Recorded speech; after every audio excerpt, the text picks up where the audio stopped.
Always learning and growing. Attracting the right people and keeping your vision in focus every day.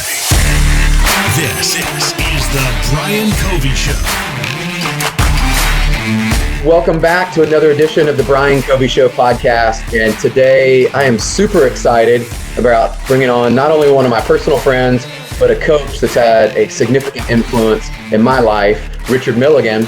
And over the last couple of years, I've gotten to know Richard not only on a personal level, but also as he's coached me through an ever-changing market. And Richard is known in the markets for not only his ability to help recruiting leaders attract the right talent, but he also has been able to help people get very clear on what it is they do and to make sure that their leadership continues to expand, bringing in their core values and taking what they do well and building that out and really scaling teams. And so couldn't be more excited today. Richard has his own podcast. You can follow along. We'll give you some of the links to actually connect up with him. But he's very active on LinkedIn. You'll see him there. And you'll probably, after you watch this, you'll see the impact he's had on significant amount of leaders across the country. So, Richard, welcome to the show. We're excited to have you. Thanks, Brian. I'm excited to be here. Wouldn't miss it. This has been one I've been looking forward to because, it's one of those where I think, a lot of people have asked over, the past couple of years, hey, Brian, as a recruiting leader, what are you doing? What's happening? I've noticed some changes in how you're recruiting and showing up online. And, at first I was hesitant. I was like, I don't want to give away my secret sauce, right? Like, I don't want to tell them that I've gone out and I found really a coach that's made a difference in my life personally and professionally. But then I got comfortable and said, hey, why don't we share this with more people? And then that's really started to expand. So you've done a great job. I actually found you. What's funny, I was going back to this, as I was telling you, found you from a webinar you had posted on LinkedIn. I thought, man, I need to get better at recruiting. That's not going to go away in my job. And you'd posted this webinar and pulled me in. Yeah, that's been, how long has that been? Almost 2 years ago? It's been a while. Yeah. What a powerful tool LinkedIn is, right? I think we underutilize and underestimate the power of that tool not from a recruiting perspective, but just how do we build relationship? I think now more than ever with the current season we're in, like our ability to have large impact over a large platform like LinkedIn is so underestimated by so many people. And, beginning of 2017, I really began to lean into that and see the opportunity for that. And so just happened in your inbox with the invite into, I think it was probably a 90-minute webinar where I gave you some of my best insight and then invited you into something more. And so, yeah, I love LinkedIn. Let's say that. We do. And we're going to unpack some of that today because I think a lot of the audience that's listening in probably join because they want to learn more about that. And whether that's in the mortgage industry or whatever industry, I think attracting the right people in and really connecting up with the right people and getting clear on your vision and values is important. So those that don't know who you are, though, do you mind just going through what it is that you actually do now that you've moved in and created your own coaching company?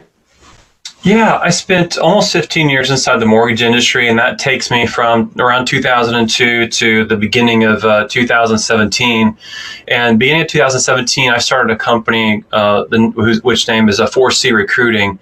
And initially, I started the organization to be a recruiting partner for great leaders inside the mortgage arena.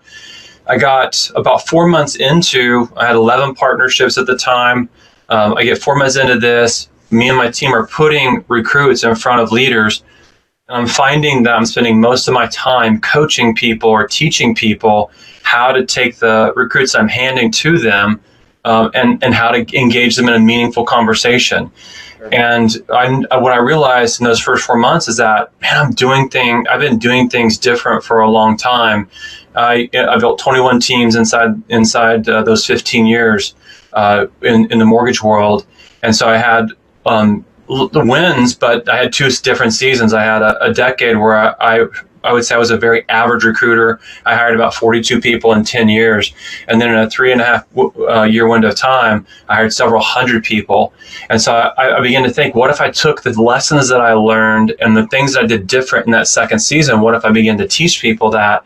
And so summer of 2017, I took about a 90-day window and created at the time what was an 8-week course. And I came to LinkedIn and just invited several hundred people to a webinar in October 2017 and said, hey, I'm going to just kind of do a brain dump and give you my best input for 90 minutes. And at the end of that 90 minutes, asked those people if you wanted more, I'd love to invite you into an 8-week coaching model with me. And I had about 45% of the people on that webinar sign up for my services. And in that moment, I realized, wow, there's a huge need in our world, in this mortgage world, to educate people on recruiting, and really fell in love and got really passionate about that, because at the end of the day, if I'm operating in a space that I don't really know what I should know, it's pretty discouraging. It's like if you're trying to lose weight and you don't really understand the dynamics of losing weight, you're trying to get in shape, you don't really understand how to get in shape or whatever it is. Like, it's discouraging to try it over and over again and to fail, and for you to think that something's really hard. And I don't think recruiting is hard. I think recruiting's got some basic principles around it. If you understand it, that you can succeed. And so fall of 2017, I really felt like I had hit a place that I'd been created and called to serve. And so I've been doing that for the last 2.5 years and loving every moment of it. Love it. So there's a lot to unpack within there. As I was listening to you and knowing your story, I'd love to go back a little bit. You mentioned that you were an average recruiter. So there was a little bit of an awareness. Take me back to that moment where you realized, okay, I'm going to say that I'm an average recruiter. What did that look like in that moment of what did you think was average? What would that look like for you? Yeah, I was hiring about 4 people a year. That was average for me. But I'm growth minded. I'm always trying to reach for that next big goal. Like, when I say I hired 4 people a year, I mean, I was really grinding to get 4 people a year.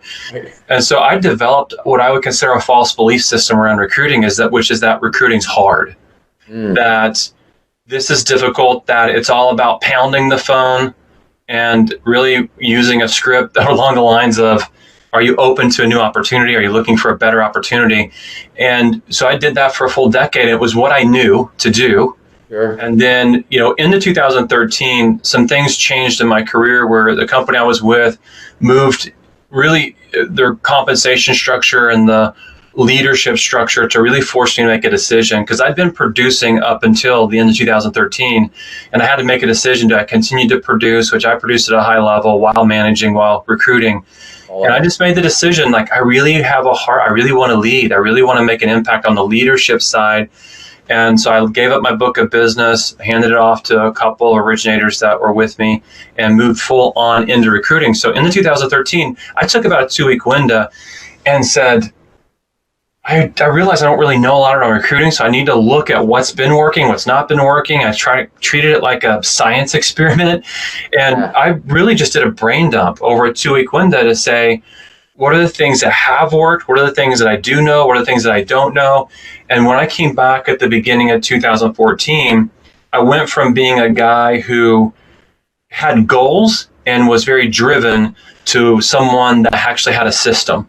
And at the time, I had it mapped out. It was 32 steps that I counted from the time I began doing research on you to engage you in a meaningful conversation to the time that I pursued you and you crossed the finish line. Yeah. And I finally went from being someone who was just goal-oriented and kind of licking my finger every year and sticking it in the air going, oh, I'll grow about 25 to 30% this year, and not really having any clue as to how to execute on that growth number, to being someone who had a truly full-blown system that I could tell you what was always going to be next and how I was going to execute on the what's next. And early on, it was dynamically different. I love what James Clear said in Atomic Habits, because it just has stuck with me from the moment I read it. And he said, we never rise to the level of the goals we set. We always fall to the level of systems we have in place. And while I understood it on the production side, and I had defined systems on the production side, which allowed me to have a lot of wins there, I never looked at that and fully implemented across my entire life. It was more compartmentalized in places. It wasn't in my health. It wasn't in my recruiting efforts. It was just compartmentalized to that part of my team. And so the moment I had that aha, it was like, wow, this makes a lot of sense. I'd, in essence, removed that ceiling that was over me. So the first 3 months of 2014, I set 38 corporate site visits, and whatever you call those. Some people call them open house visits. We call them corporate site visits. But 38 leaders. These were not producers. These were leaders who managed teams. Said, "I'll get on a plane and fly to your corporate headquarters over a 90-day window," and the rest was really history. Because when you start engaging in that kind of a meaningful conversation, success is for sure going to follow. That's unbelievable. You went from 4 that you're trying to grind and you're trying to figure it out, and you're running into the roadblocks that probably a lot of us in our careers have experienced, to 38 appointments there. And I love when you talked about, you recognized there was a need for change, and it was around your belief system, which I know we've talked about this, but I really believe once you get clarity around what it is you believe, and you understand that you have something to offer, and starting to connect up with other like-minded people in the world, you start to attract and bring people in to your organization and your life. And whether they join your team or they're just, people you collaborate with, you've talked a lot about attractive leadership and attracting the right people. And I would love to unpack some of that, because it sounds like you made the shift somewhere in there of 4 people I'm grinding and I'm just trying to call, to attract, 38 significant rooms. So what does all that look like around attractive leadership, and how did you start to really change that in your belief system? Yeah. The first season, I was a recruiter. In the second season, I was a relationship builder. So I think that's an important aha that people need to have. I don't want to be recruited. I honestly don't want to be recruited. I don't want you to try and sell me how awesome your organization is. I don't need to know how great your comp and your systems and your support and all that is. I don't need to know that. What I need to know at a basic level is, are we aligned in terms of our value system? That's where all great meaningful relationships start, because if there's misalignment in my value system and your value system, then there's no sense in us wasting our times even conversing further, because I'm never going to work with you, partner with you, under your leadership, whatever you want to quantify it. Right. So a thing happened for me, 2013. So some of the stars started to align for me. One of those stars was I came across a guy by the name of Greg Gunn. Greg Gunn is the founder of an organization called Family ID, and ID stands for intentional direction. And when I met Greg was the only guy that I've ever met, and for sure at that time, that had taken this idea of values and vision and implemented it at a family level. So what Greg does is he travels the United States and he teaches these seminars where he coaches families, moms and dads and kids, on how to actually create what's really a legacy statement. Like, who do we want to be as a family? Like, what direction do we want to go? What do we believe? What do we represent? What do we stand for? What's our core value system look like? So 2013, I was identifying these things at a family level and had an aha moment where I'm not doing this on the business level. Yes, I've got a value system. Yes, I'm operating around that, but I for sure cannot articulate this and explain it to people. And I'm definitely not even trying to do it. If I was trying to recruit you, what I would have done is I would have gotten you into a face-to-face meeting and I would have tried to sell you on my company opportunity. That would have been it. And I had a beautiful sales presentation, by the way. PowerPoint. Yeah, it would be a beautiful presentation of how we're awesome. And so as I'm having these moments where I'm like, okay, I've now got a clear mission, vision, and value system at a family level. Gosh, I bet everybody in my office wishes they knew this and would love to have me articulate around this. And I understood that the more I began to speak life to it, the more I would act in alignment with it. Mm-hmm. So I went to my office. This is around the end of that 2013. I'm beginning to share it with my team. And I formulated at the time was what I called my pillars. And my thought process was like, you build a house on these cornerstones, right? And so my leadership is really a place of protection. It's a place where people, they trust in it. It's a place where they find safety. And so I kind of thought of it as pillars.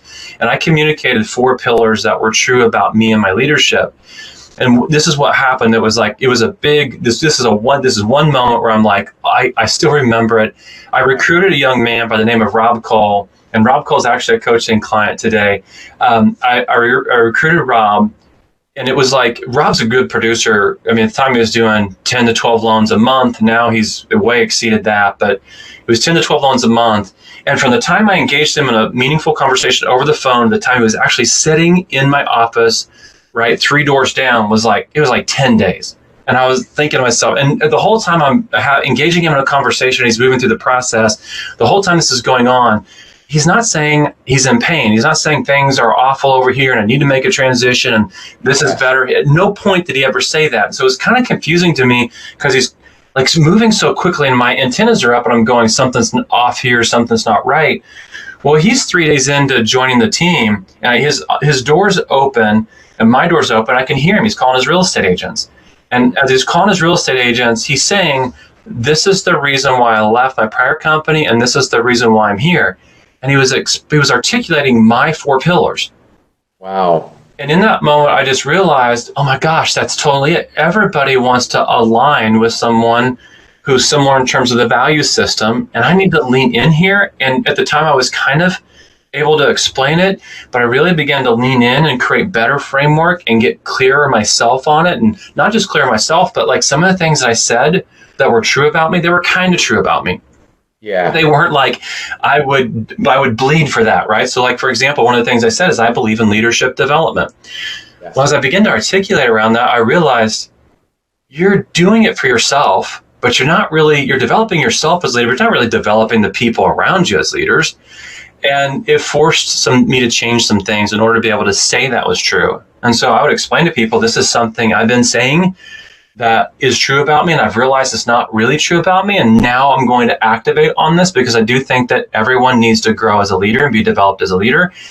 And so it allowed me to get even more clear, just being transparent and real with myself to say, you say you're this, but you're not necessarily this. And so then my voice got even more clear around that, because it's one thing to say I'm something, it's another thing to full on act that out and live that out. And as leaders, there's a space in here where it literally has to become so part of us and so ingrained in our belief system that we'd actually be willing to bleed for it. Yes. It's almost, we talk about this in our team is, are you interested or are you committed? And there's things that interested in sometimes trying new things, but typically fall off. And to your point, you may not bleed for them. You're not all in on them. Committed people are all in.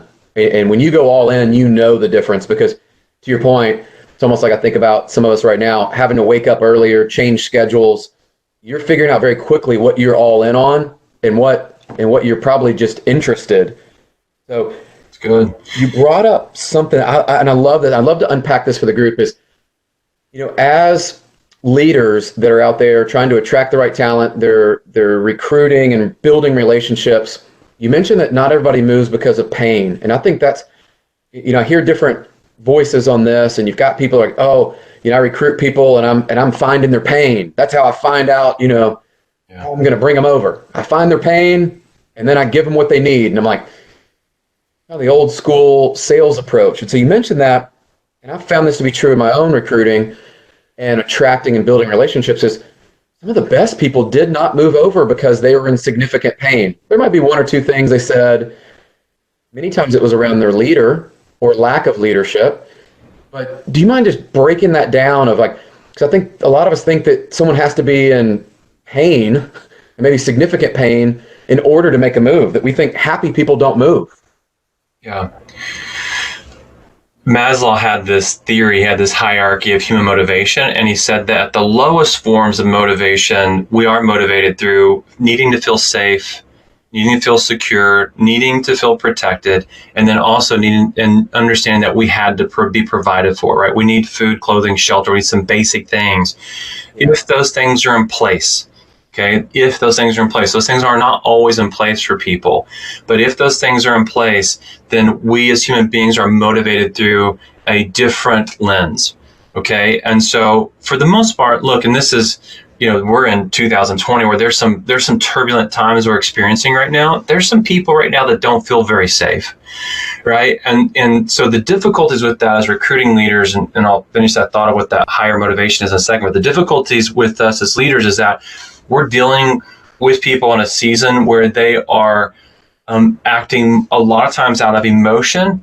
They're making emotional-based decisions, not principle-based decisions, right? And so when I don't feel safe, I don't feel secure, and I'm not sure that 2-week paycheck's going to show up, and I'm not sure I can trust my leadership, then I'll make some pretty quick decisions to move from one place to the next place. But as a whole, in general, in recruiting, you are trying to motivate people through a different lens because most people know where the 2-week paycheck's going to come from. Yeah. And so it then becomes centered around, I want to belong to something bigger, right? We all want to belong to a tribe of people or a community of people that's like-minded. And when we don't, like, we realize this, like when we don't, I get calls all the time from people that see me on LinkedIn. They jump on my live calendar and they show up and they say, I'm trying to figure out whether I should stay or whether I should go. And the thing I always go back to is, let's go back to this. Is this emotions is this a feeling? Or is this a principle-based decision that you would make? And 9 times out of 10, it's feelings. My leader left, and I've got a new leader. And I just don't feel like I'm aligned with them. Well, let's talk. Your emotions will lie to you. Okay. It's your emotions will lie to you. You got to make principle-based decisions. And so when you start talking about belonging to something, a group of people that's aligned with you, that's a principle-based decision. That's a strong motivator, right? Like, right. The other part of that is the affirmation piece, which is that, man, I want to be affirmed. I want to be fulfilled. I want to, be in a place where I have an encouraging, life-giving leader. And the last part of that is I want to have more meaning than just a loan or a paycheck, right? I want to have more than just a job. I actually want to have more meaning in my life. And if on the recruiting side, when we focus on that, it's a more powerful lens to pull people through. There's several things that happen here. As an industry, we're just talking about the mortgage industry, the average time that someone spends at a company is just over 3 years. It's 3.1 years. I've got my own belief system around that. I think because that's a lot of churn. If you've been in this industry for 15 years, you've worked for probably 5 places, right? Like, why is it that good producers can't find a home and stay at a home? And I think as leaders, a couple things jump out, and just what we're talking about here is, one, we're just not giving them enough meaning in what we're doing. It is transactional. Yeah. Right. It's like, where's the next deal? Where's the next paycheck? And at the highest level, maybe we'll focus on a President's Club trip or a Circle of Excellence trip or something like that. But that's pretty, 1 week to go in a cool place that's got, cool experiences. It's pretty small in the scheme of a 52-week life where I've got lots of struggles and lots of things I got to deal with. So we got to create meaning zones at a team level to retain people, but also to attract people, and then as leaders, we really need to think of those other things, which are, people want to be affirmed. There's something fulfilling about someone recognizing what I'm doing that's right, pouring into me. And then the belonging piece, we really need to identify that, because when we attract people that are like-minded, we should not ever lose them. We should never lose them. Yeah. And so I think when we bring people through a meaningful recruiting process, we attract people, right, that are like-minded, that are most likely to stay. Like, life things happen. People go through divorces or move markets, or things change where they feel like they're forced to change companies, and that happens. But for the most part, if we attract like-minded people and we set clear expectations on what our belief system is in terms of our core values and our vision for where we're going, then people should be able to show up and stay put for long windows of time. And so the mistake that we make is we attract them to the company value proposition, I think. Yes. And that always changes. I mean, that's going to change tomorrow. It's a guarantee, right? And so if I sold you on something and then that changes tomorrow, that's why you came here, of course you're going to leave, right? This market, look at the turbulence we're having of people. You go on the message boards and you see people panic because their company's made a change. They don't know how to react to the change. Right. It's bring me through a more meaningful recruiting process, give me more clarity around the decisions that I'm making and why I'm making those. Stop trying to sell me on a sign-on bonus and showing up next week because you're going to give me X, or because your comp's better, or whatever that is, or even a false narrative, right? Because there's a lot of bogus information out there that people are spreading about other companies, or people feel the need to oversell something that they can't deliver on. So all of that's part of this. I mean, the leader who says, like, this is what this is my values, these are my core values, this is my belief system, this is my vision for where we're going, that's an attraction model, right? It's like people are attracted to that. I don't have to necessarily go get everybody. People will move towards me thanks to things like LinkedIn, because now I'm going to talk about the things that I believe. I'm going to share my vision and where we're going. I'm going to affirm my team in front of everybody, right? I'm going to be able to do these things on a platform like LinkedIn, which gives someone like you enormous influence. And what we want as leaders most is we want impact. We want to actually impact people, regardless of whether I'm coaching them or regardless of whether they're underneath your umbrella, right? You want to impact people. When you get to a place as a leader where you're like, I desire impact more than I do a paycheck. Yeah. You are an attractive leader, and people want to align with that person.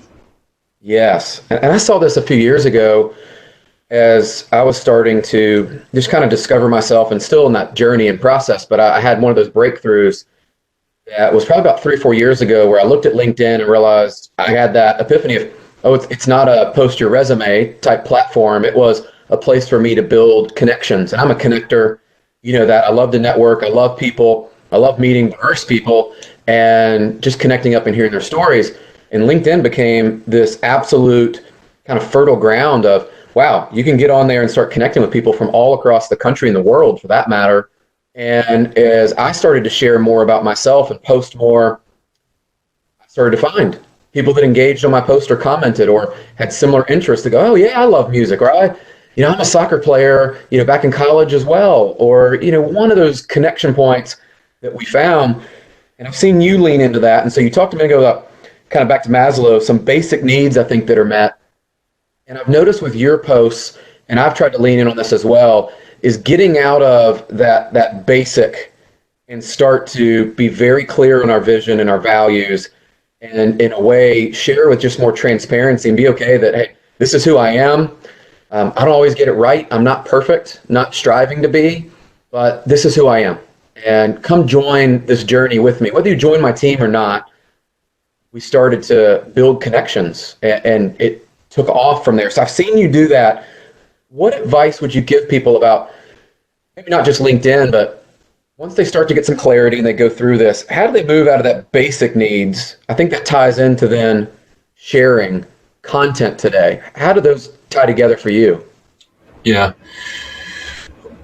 I think right now more than ever, right, with a lot of unknowns and fear and uncertainty for people, I think now more than ever people desire the authentic leader voice. And the authentic leader, to your point, is not perfect. So let's not just say like the person you're trying to find, if you're trying to find a home, is not perfect.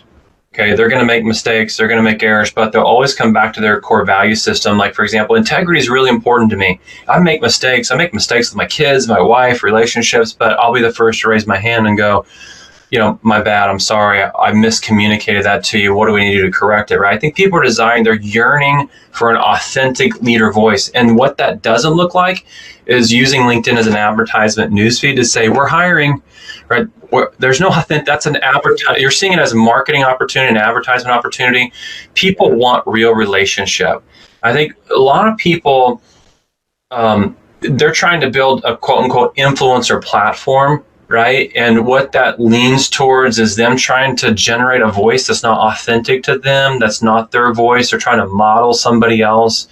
I love John Maxwell. I've read probably 70-80% of the books he's written. I think that's been like 80 books he's written. I love John Maxwell, but Lord knows there's only one John Maxwell in the world, right? So you try to go model John Maxwell, good luck. He's the only one created. God broke that mold when he created him, right? Right. So, but there are things that are true about me that I can communicate. There are things that I know and I can talk about that other people can't. I've got my own unique perspective based on what I'm experiencing, and I can share that. So I think we call it social ID, which is I've got a truth. We all have a truth in the day-to-day, and then I want to identify and document my truth. Right? That becomes social ID. I want to identify and document my truth. Well, if I walk through my truth, I've got 4 kids at home. with all of them being out of school, that's pretty crazy right now, with what we're experiencing. But there's a truth in all of that. Like just this week, this truth, we built a gym in our garage. Why? Because we can't go to the gym and the kids are stir crazy and we need an outlet, right? That's right. I could talk about that. In the day-to-day, I've got a truth. I had a team meeting this morning at 8 o'clock. I could document that, identify that moment and document that. There were several key takeaways where I was talking to my team about now more than ever, we need to focus on what we control, not on the unknowns. And that's a good takeaway, and I can identify and document that. What I know is that most good leaders have all these moments that are all over them, that if they just had the lens to see it, and they were able to identify and document those moments and share that, not only would people find it interesting and encouraging, but they would find that the people that are aligned, that have a need for good leadership, that are yearning for that strong leader voice that they have, would lean into that, would move towards them, would open doors to relationship building, collaboration, those things. And that's what you've done. That's what you've done well, right? And you know this. It's like opened an enormous amount of doors for you to truly collaborate with people at a much higher level, which then opens up more doors for you and it gives you more exposure. And for specifically the recruiting side, here's what we know. This started happening in 2016, and as an industry, we've whiffed on this. In 2016, we started seeing surveys that said that loan officers specifically were moving to their next company without ever being directly solicited. Right? And so when we start thinking about that, a lot of people don't even know that data now. It's 2020. That's 4 years ago. For about 4 years now, people have been at a much higher level than self-solicitation, at a much higher level have been self-selecting. Yes. If you don't have a voice as a leader on these platforms, how does someone ever select you?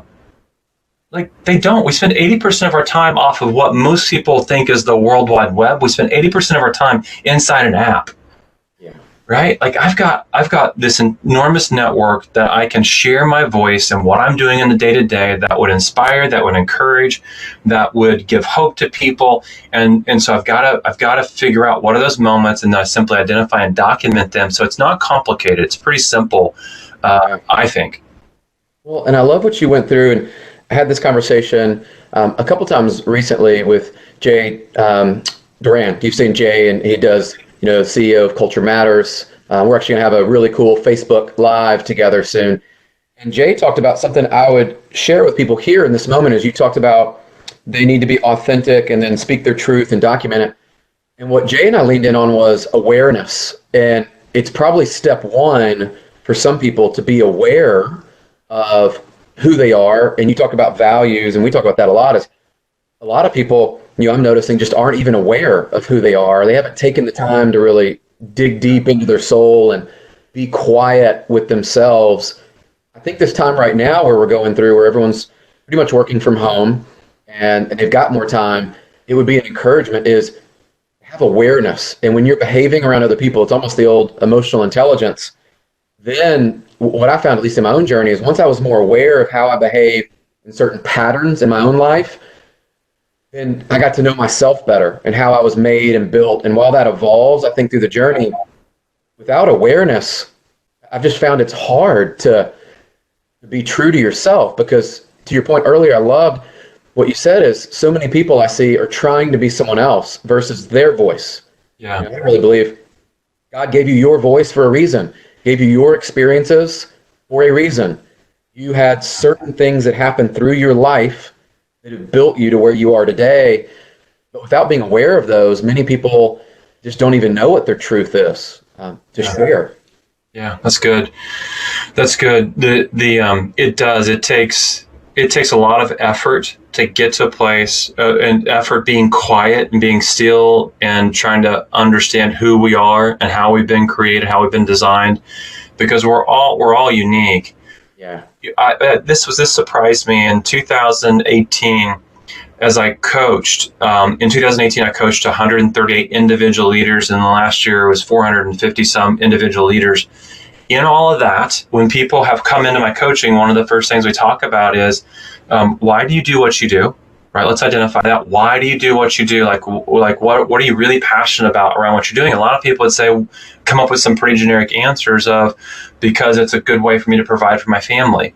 Yeah. And that's just not deep enough. That's too surfacey. It's got, our why has to be way more rooted into something of substance than a good paycheck, right? Right. So the why do we do what we do is something that we work on. But I was surprised, like around the why, around core values. I work with people to develop their top 3 or 4 core values, and around their vision, like where are we going to go as a team? What do we want to accomplish as a team? Yeah. I had one person over the course of 2 years that could show up and clearly articulate that from the beginning. Yep. What does that mean? And this is not casting any stones. I mean, I was a leader at the age of 25 until I got to 2013. I couldn't really articulate it, So I had almost a 20-year window where I couldn't really. I could to some degree say these are some of the things I believe, but I really couldn't give you clarity around what you were moving towards. Right. Me as a leader until really 2013. And so here's one of the things I believe, and I don't want to say this and be egotistical or arrogant, but here's what I believe. I'm so clear on why I'm doing what I'm doing and my core value system, my vision for where I'm going, that if I'm recruiting against you in a market, you don't stand a chance. Yeah. For the right person. Right. But that's the additional part. I'm not saying for the right person, the person that's aligned with that, the person that's aligned with me that hears me articulate those 3 things, it's game over. And I don't mean that egotistical. I mean, I've given them so much clarity of what they're moving towards. They just hope the opportunity exists, right? Because they want to be a part of that. Well, there's only one you. And so I think when I hear you say that, what I take away is that's confidence and not arrogance of you're so clear that it gives you confidence to say, this is what I believe. This is my value system, the 4 pillars you talked about. And if someone is aligned up with that, I think even majority of alignment with you in that, they don't even have to be 100% aligned. They're going to be, gravity is going to pull them towards you versus another leader who either cannot articulate it, or let's just say they have their own unique set of values that they are able to articulate, but they don't align up with that candidate, right? And that person, they're going to be drawn to you. So I think it's confidence in the clarity. Yeah. The thing that we do, Brian, in this, because I think that's a good framework for you, the thing that we do in this is that we force people to make uneducated decisions when we can't communicate this. Yes. What we do is then we arm them with who are we as an organization. And they make decisions based off of that. That's not deep enough, like especially in a season like this where we're dealing with the coronavirus. Like there's going to be enormous change at every company, right? And not every leader is going to execute perfectly on this. I mean, when you're dealing with incredible change, you have to innovate and you have to adapt. In that kind of environment, mistakes get made. Man, I need you to understand my heart as a leader in this environment now more than ever, because you can trust in that. I'll make mistakes, but you can trust the fact that my heart as a leader is in the right place, and I want you to win. I'm in this for you to win above myself winning. And for the leaders that recruit to the company value proposition, you've already basically written that exit letter, because that person will not stay because that thing will change.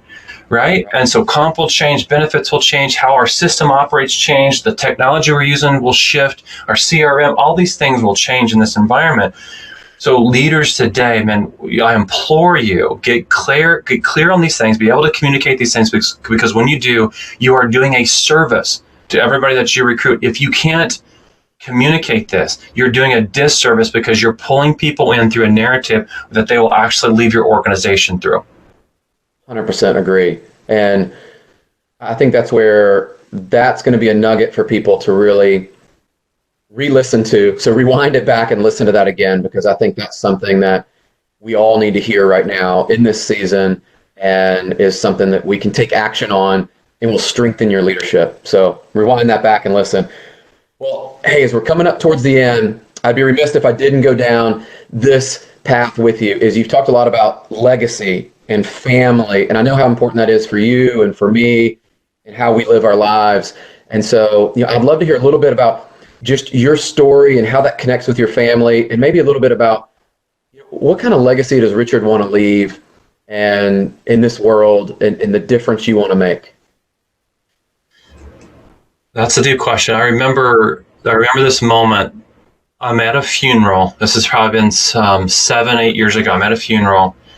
The gentleman he was in his mid 80s when he passed, and it starts like a normal funeral. It's got this beautiful montage of video and music and pictures, and they do an open mic and they invite people to come in and to talk around who he was as a friend, as a father, as a grandfather. And I as people got up and spoke to this, it was very shallow. Leah and I, we left the funeral, and I looked to Leah, my wife, and I said, I feel empty like right now. Like we left, like it was the things that people were trying to conjure up were so surfacey. There was just no meaning in them, and this is his legacy. And it was a full house. Like anybody could have gotten up and spoken in that moment. And in that moment, I just had this awareness of, like, if I go all the way to the end and that moment, like I have control in coming all the way back to the beginning of today to what that open mic looks like and the impact that I have on people. And it really set me on this journey and this thought, just thinking around this, like what would it look like 45 years from now, when I'm not there and people are getting up at the mic and they're saying these things. And so, for me, like, I lead with my faith. I'm a believer. I can't, when I talk about things, I sometimes scripture slips out because it's just ingrained in me. It's what I believe, and so in that there's a lot of hopefulness, even like in dark environments I can share with people. And so, man, first and foremost, I want people to know that part. Like I believe that I'm a child of God's, that there's a scripture and verse that says that it's Christ in us. That's the hope of glory, right? I want to recognize, like, how I act, how I respond, the things that I say, especially in a season right now where there's so much fear mongering and miscommunication going on and pontificating around what the next 6 months looks like.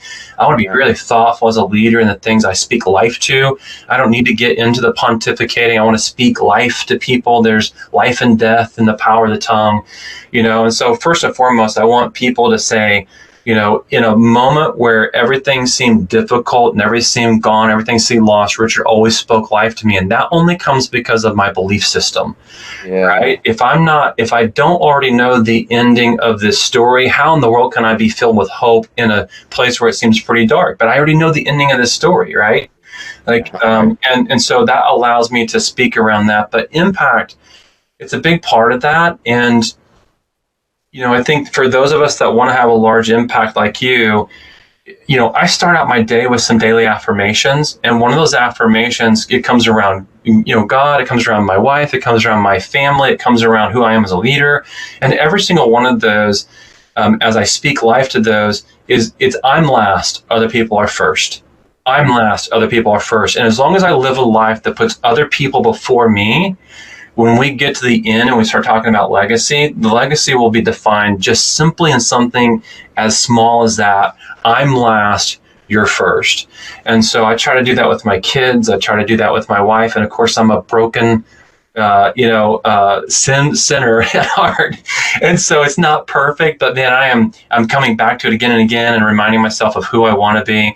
And then of course in my business, one of the things in this season with all of the unknowns, I had a meeting with my team yesterday morning, and the announcement that we made was we will not terminate anybody in 2020. And I don't know how this is going to play out, but we will not let anybody go as an organization in 2020 because we're going to put everybody before me. So the commitment was, like, for the next 90 days, I'm not pulling any revenue out of my organization so that I can honor that commitment to people.